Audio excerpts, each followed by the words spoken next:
दोस्तों, आज हम लोग मध्य युग के विश्व में इस्लामिक इतिहास लेखन पर बातचीत करेंगे। अरब इतिहास लेखन की प्रमुख विभाजक रेखा पैगंबर मोहम्मद का जन्म है। इसके पहले जो अरब प्रायद्वीप में रहने वाले कबीले थे, उनके बीच इतिहास की वैसी कोई चेतना तो नहीं दिखती। ज़्यादातर ऐसे कबीले जो ऐतिहासिक चेतना से मुक्त रहते हैं, वो अपनी गाथाओं के माध्यम से, लोक गीतों के माध्यम से और लोक कथाओं के माध्यम से अपनी स्मृतियों को संरक्षित रखते हैं। तो लगभग वैसा ही चरित्र अरब कबीलों का दिखता है पैगंबर मोहम्मद के आगमन से पहले। पैगंबर के आने के बाद यह एक बड़ी विभाजक रेखा है कि मतलब उसके बाद जो ऐतिहासिक चेतना का विकास हुआ उसमें अरब कबीलों में, और एक नए धर्म के उत्साह से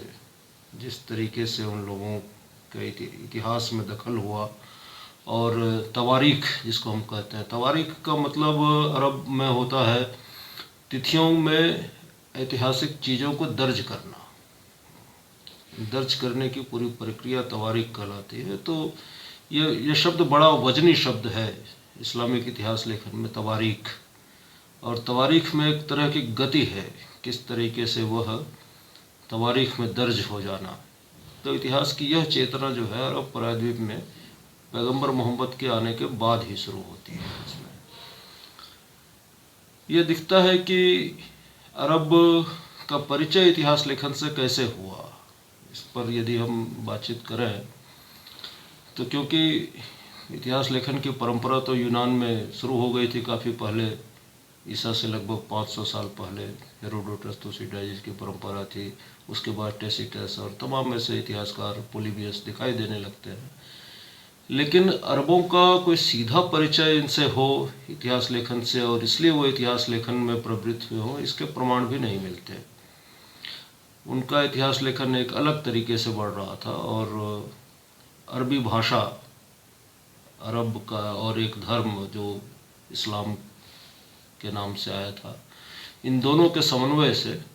एक प्रारंभिक इतिहास लेखन की शुरुआत हमको उसमें तवारीख दर्ज करने की प्रक्रिया दिखाई देती है पूरे इस्लामिक परिप्रेक्ष्य में। इसमें गति तब मिलती है, एक नए किस्म का इतिहास लेखन शुरू होता है जब अरब ईरान को विजिट करते हैं। ईरान को विजिट करना एक तरह से पूरे मध्ययुगीन इतिहास की एक बहुत बड़ी घटना, इतिहास लेखन के लिए भी,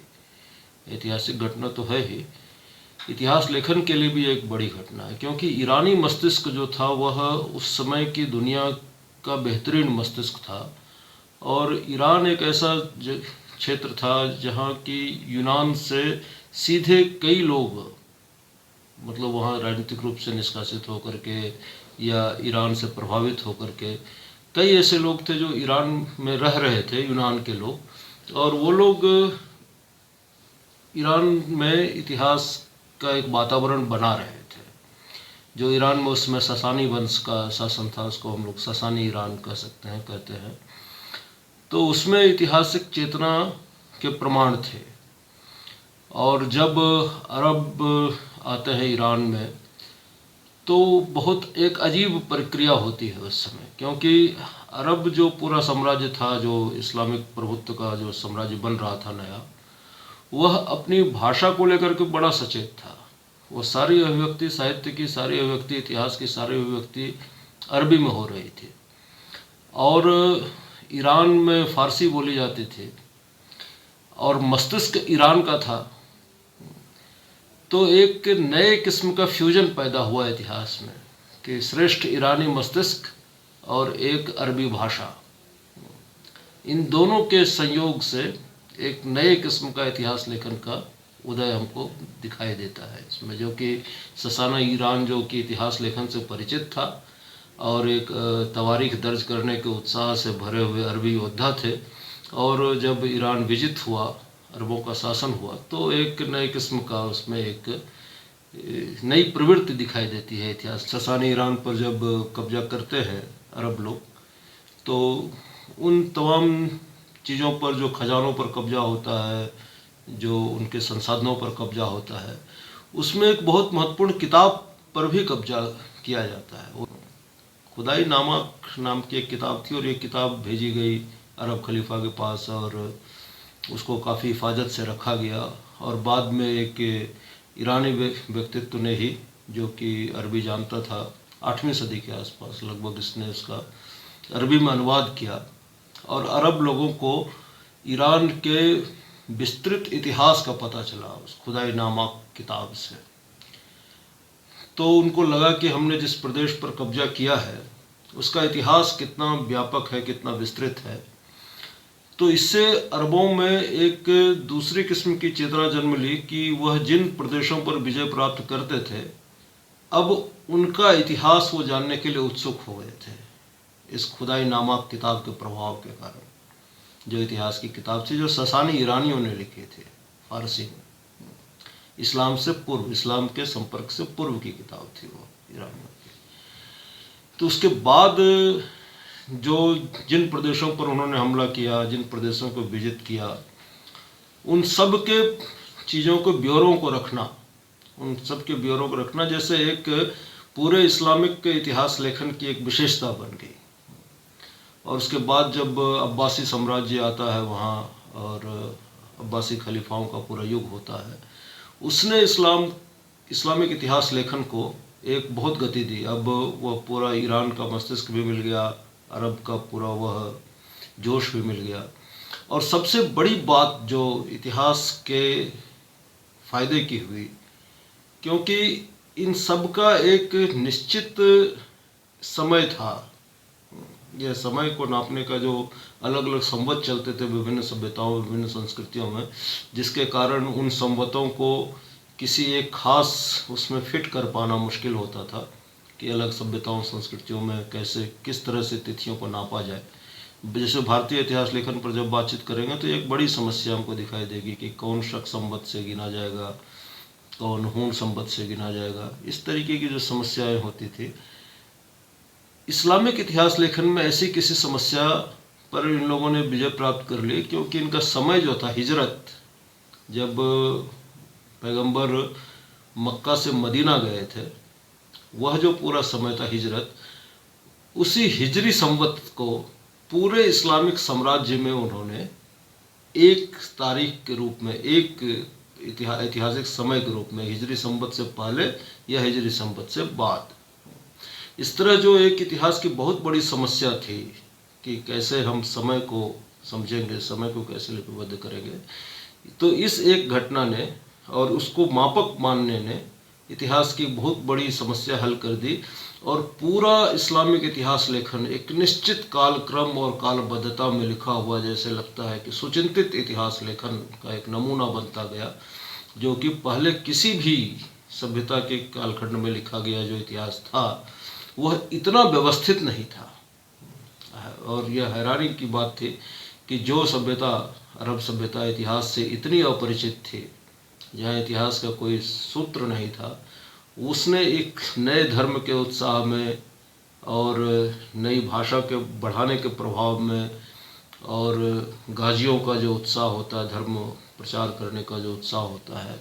उन सब के उत्साह में और एक खास तिथि से खुद को आगे पीछे देख सकने की जो उनकी प्रवृत्ति रही, उसने इतिहास को एक पूरे मध्ययुग में इस्लामिक इतिहास लेखन को इतना व्यवस्थित और प्रासंगिक बनाया कि उसने इतिहास को काफ़ी गति दी। भारतीय इतिहास लेखन में भी हम देखते हैं कि जैसे ही हम मध्ययुग में इतिहास लेखन में आते हैं और इस्लाम से हमारा संपर्क होता है, यहाँ का पूरा इतिहास लेखन व्यवस्थित हो जाता है अचानक से। मतलब प्राचीन भारतीय इतिहास लेखन जितना अव्यवस्थित और स्रोतों के मामलों में कमज़ोर है, मध्यकालीन भारतीय इतिहास लेखन उतना ही उर्वर है और उतनी ही ज़्यादा मतलब सूचनाओं से, जानकारियों से भरा हुआ, स्रोतों की कमी नहीं है उसमें। तो यह जो एक अचानक से भारत में भी जो परिवर्तन दिखाई देता है, उसका एक बड़ा कारण वही इस्लामिक उत्साह से जो पूरी दुनिया में जिस तरह से वो बढ़ते जा रहे थे, रोमनों की तरह, रोमन साम्राज्य जिस तरीके से बढ़ा था एंसेंट विश्व में, प्राचीन विश्व में, मध्यकालीन विश्व में वही उत्साह हमको इस्लामिक रिवॉल्यूशन में दिखाई देता है, इस्लामिक बढ़त में दिखाई देता है। और उसके साथ साथ यह इतिहास, मतलब अब्बासी खिलाफत आने तक तो इतिहास एक स्वतंत्र विषय के रूप में, इतिहास के मंतव्यों में, इतिहास के ज़रूरतों को लेकर के तमाम तरह की बातें होने लग गई थी उस समय। जो एक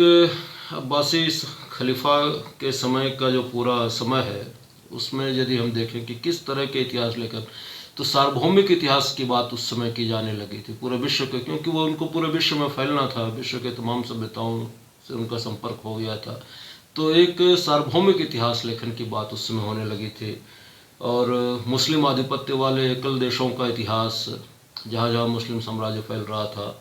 राजाओं का इतिहास, राजवंशों का इतिहास, नगरों के वृत्तांत और यात्रा संस्मरण और जीवनी, इस तरह के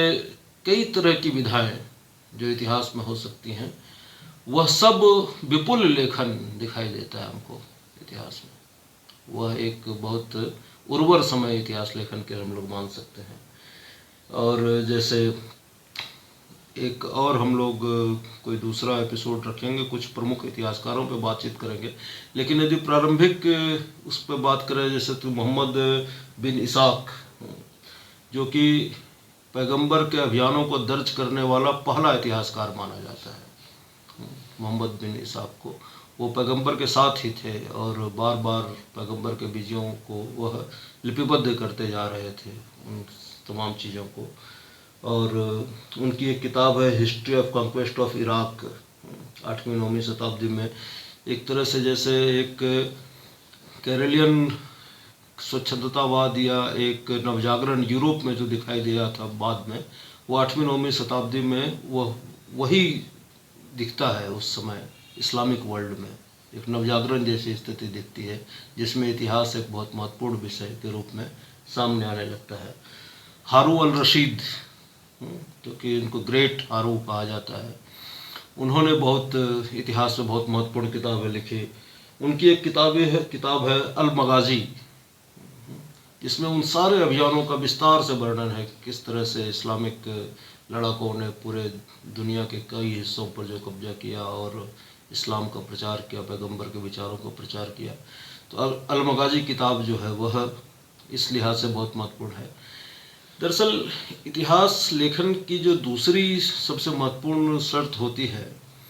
कि आप स्रोतों का परीक्षण किस तरह से करेंगे, और यह परंपरा बहुत मजबूत है इस्लामिक इतिहास लेखन में। उसको इस्नाद कहते हैं, इस्नाद। इस्लामिक इतिहास लेखन में परीक्षण को इस्नाद कहते हैं। तो इस्नाद की परंपरा बहुत मजबूत है इसमें, क्योंकि ज़्यादातर जो इतिहास है, क्योंकि वो पैगंबर से जुड़ा हुआ मामला है, और धर्म और इतिहास, धर्म का प्रभाव, वीरता के कारनामे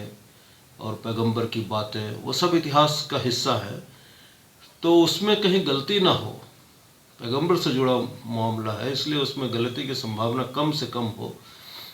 तो उसको हदीस कहते हैं। हदीस की जो परंपरा है, हदीस उन घटनाओं को कहते हैं या उन वाक्यों को, उन बातों को कहते हैं जो पैगंबर ने कहे हैं। एक तो जो कुरान में कहे गए शब्द हैं, वो तो जिसको पैगंबर ने खुद कहा कि उसको उनको आयत हुआ, और दूसरा जो पैगंबर ने समय समय पर अपने अनुयायियों से या किसी खास मौके पर जो वचन कहे, जो संदेश दिए, और उनको भी लिपिबद्ध किया गया, उनको दर्ज किया गया, उनको हदीस कहते हैं।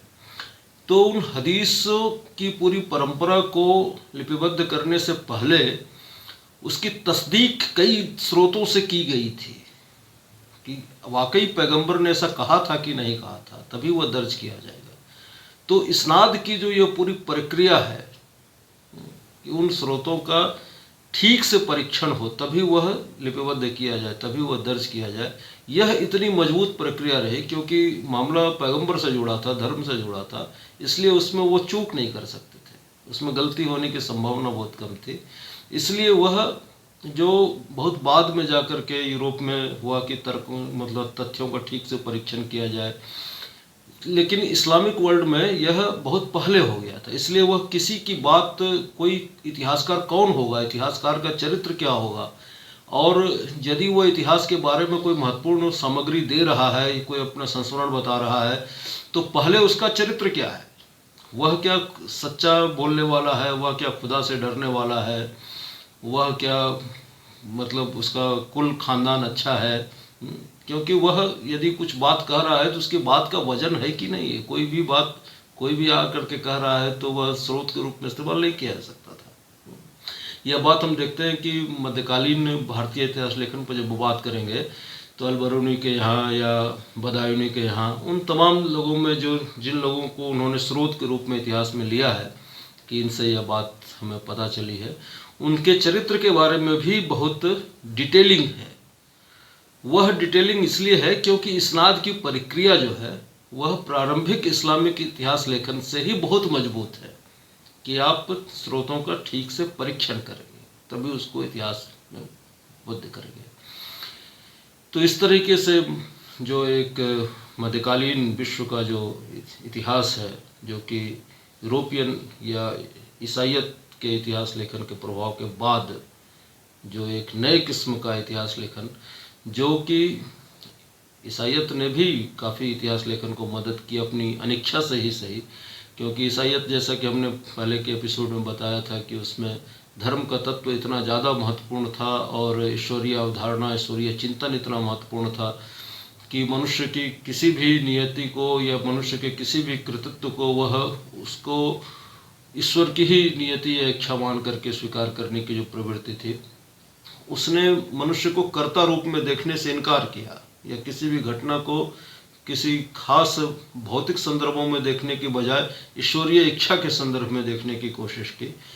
तो लेकिन बावजूद इसके कि उसमें एक सार्वभौमिक, क्योंकि ईश्वर की नियति तो फिर पूरी दुनिया पर लागू होगी, तो उससे एक दूसरे किस्म के सार्वभौमिक इतिहास का विकास हुआ। लेकिन यह जो विकसित हुआ इस्लाम के आने के बाद, यह बहुत तथ्यपरक, खोजपरक, विद्वतापरक और एक अभियान के तहत उत्साह के साथ तवारीख को दर्ज करने की जो बात इतिहास में आनी शुरू हुई, इसका बहुत असर पड़ा आधुनिक इतिहास लेखन पर। इसलिए जब भी हम कभी दुनिया के इतिहास लेखन की परंपराओं पर बात करते हैं तो एक बहुत बड़े मजबूत अध्याय के तौर पर मध्ययुग के इस इस्लामिक इतिहास लेखन को रेखांकित करना बहुत ज़रूरी हो जाता है। अगले एपिसोड में हम कुछ बड़े इतिहासकारों पर जैसे इब्न खालदून पर बातचीत करेंगे या हारून रशीद पर बातचीत करेंगे कि उन्होंने किस तरीके से, किस पद्धति से, क्योंकि खालदून पे तो इसलिए भी बात करना आवश्यक है कि खालदून एक विलक्षण इतिहासकार उस समय दिखाई देते हैं और इन सब इस्नाद वगैरह की जो प्रवृत्ति है, इन सब से परे वो मौलिक इतिहास लेखक थे जो इन सब पद्धतियों का अपने आप इस्तेमाल कर रहे थे बिना किसी परंपरा के। तो खालदून तो इस इतिहास की परंपरा में एक आश्चर्य की तरह है। उन पर फिर हम लोग अलग से एक एपिसोड में